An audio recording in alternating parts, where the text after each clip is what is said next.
Good morning. Yes, we're into December already. It's Monday the 5th and welcome to Atlantic Capital Markets' regular roundup of the key economic highlights coming up over the coming week. As always, we'll start with a quick rundown of the key economic numbers being issued this week around the world's markets. We'll then dive into some of the more significant highlights afterwards, with our own thoughts and analysis as always. So let's get straight to it. So the economic numbers being issued this week start today with the release of the global services PMIs, the Eurozone retail sales and the US ISM services PMIs. Tuesday is interest rate decision day in Australia, and we'll talk about that in more detail in a moment. Also on Tuesday, the release of the latest German factory orders. Wednesday is also interest rate decision day in Canada, as well as a day that will get the latest update on GDP in the Eurozone. And we'll talk about both of these stories in more depth afterwards. Finally on Wednesday, we'll also hear the latest GDP update in Australia. On Thursday, updates from the US on their jobless claims. And Friday brings an update on PPIs over in the US, and that's something we'll talk about at the end of today's video. And also to wrap up the week, inflation data from China and the US Michigan sentiment numbers. And the companies that we'll hear trading updates from this week start on Tuesday when equipment hire specialist Ashtead release their Q2s, and we'll give our thoughts on this afterwards. Also on Tuesday, we'll hear from Paragon Banking Group. On Wednesday, pub chain owner Mitchells and Butler are due to give an update, and we'll talk about this afterwards. And also on Wednesday, we'll hear from Moonpig. On Thursday, British American Tobacco provide their pre-close trading update, and the Frasers Group release their interim results, and both of which we'll discuss afterwards. Also on Thursday, we'll hear from Balfour Beatty and DS Smith. And on Friday, we'll hear from Berkeley Group.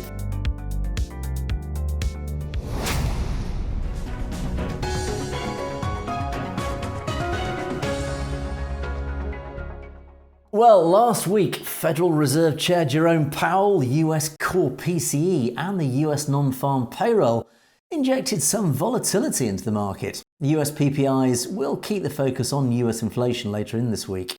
However, oil is likely to be the central focus as the markets open today after the OPEC Plus meeting over the weekend and the G7 oil price cap. Interest rate decisions from the RBA and the Bank of Canada are also expected. COVID in China has been a big focus in recent weeks amidst rising optimism that Beijing is adopting a softer stance towards lockdown restrictions. So, let's take a look at this week's bigger stories in more detail.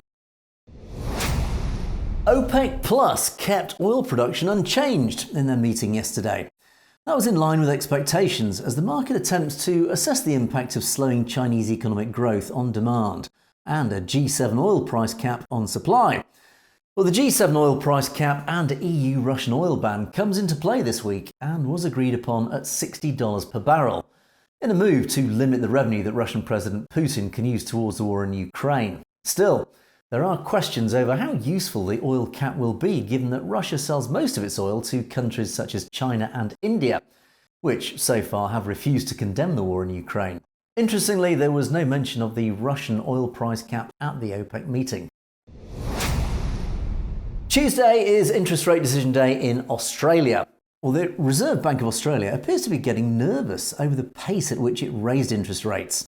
The RBA has recently pared back the pace of hikes to 25 basis points, citing the lag time between the hikes and the impact on the real economy. This is in contrast to New Zealand's central bank, which recently raised rates by a further 75 basis points. Australian inflation eased in November by more than expected to 6.9% year on year, that's down from 7.3% in October, raising hopes that inflation may have peaked. But with inflation still over 3 times the target rate, some may consider that the RBA is prematurely slowing the pace of hikes. Another 25 basis point hike is expected in the December meeting, and investors will be listening closely to see if a pause in rate hikes could be on the cards in Q1 2023. Well, after a solid Q1 performance, investors will eagerly look forward to Ashtead's Q2 numbers as they report on Tuesday. Revenue and profit were impressive, with price and volume driving performance, although interest costs were also rising.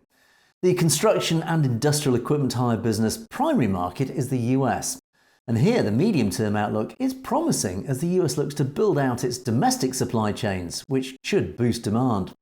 Acquisitions are also a key area of growth after spending $337 million on acquisitions last year.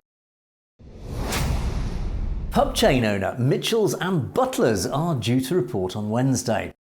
Well, the company's like-for-like sales have been growing compared to pre-pandemic. However, that growth is slowing and, as with sector peers, isn't enough to offset rising energy prices, labour costs and reduced customer spending.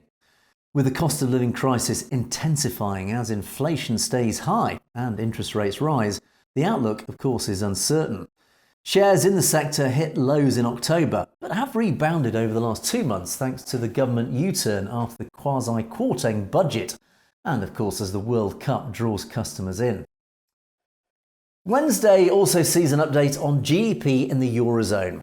Well, GDP grew by 0.2% quarter on quarter in Q3. That's down from 0.8% in Q2, meaning that the economy avoided a contraction. This week's reading is expected to confirm the preliminary reading.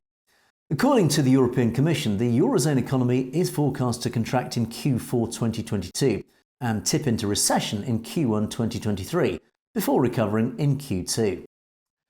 And finally on Wednesday, it's interest rate decision day over in Canada.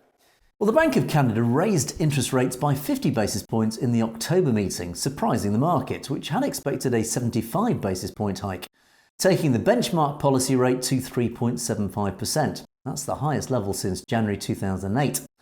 Inflation has cooled in recent months to 6.9% in October, although Bank of Canada Governor Tiff Macklem said that we are, quote, yet to see a generalised decline in price pressures, suggesting that more rate hikes are needed. The jobs market remains strong, with stronger than expected job creation again in November. Another 50 basis point hike could be on the cards, as 50 appears to be the new 75. British American Tobacco's share price trades over 21% higher year to date and is among the top performers in the FTSE 100. The share price came under pressure on reports that the EU is considering a levy on vaping products, but remains above the critical support at £31.50. This levy could bring taxes on vaping products in line with those on cigarettes. BATS H1 revenue was ahead of forecast at £12.87 billion, with a new category business revenue contributing £1.28 billion. That's a 45% year-on-year increase. Operating profits fell 25% to £3.68 billion, and the firm maintained full-year guidance. And also on Thursday, Frasers Group will report a quarterly update as the share price trades 15% higher year to date, outperforming the broader market. Frasers is opening flagship stores in Liverpool and Birmingham as it presses ahead with its elevation strategy, taking stores upmarket and investing online. The group is looking to expand its online presence, acquiring Misguided and I Saw It First. But with Mike Ashley no longer on the board, will there be any changes or tweaks to strategy under current CEO Michael Murray? Frasers is targeting 30% plus profit growth for the entire year. Investors will of course be keen to see how far ahead the group is on reaching this target, particularly in light of the deteriorating UK economic outlook. And finally, on Friday, the US reports its latest producer price index. Well, these figures, which measure in the wholesale level, cooled by more than expected in October to 8% year-on-year. PPI inflation has fallen from a peak of 11.7% peak in March. Well, the downward trend will likely continue as inflationary pressures ease as supply chains improve. Given that PPI is a lead indicator for CPI, a further fall in the index could prompt speculation that the US Fed will slow the pace of rate hikes. So do of course then keep an eye this week on the US dollar, the US indices and gold. So those are the big stories of the week. Let's wrap up with a quick look at the dividend announcements due out this week. In the FTSE 100, we'll hear from JD Sports and Intermediate Capital Group. And in the FTSE 250, we'll hear from Temple Bar Investment Trust, Investec, Energene, Lion Trust Management, Sirius Real Estate, Johnson Matthey, and Shaftesbury and Assura. So there you have it. It's business as usual as we approach the run-up to Christmas. The Ukraine war rumbles on, COVID riots amid draconian lockdowns in China, and the world's economies still tiptoe that tightrope between inflation and recession. And of course, Atlantic capital markets still steadfast as ever, keeping our clients safe navigating those tumultuous waters.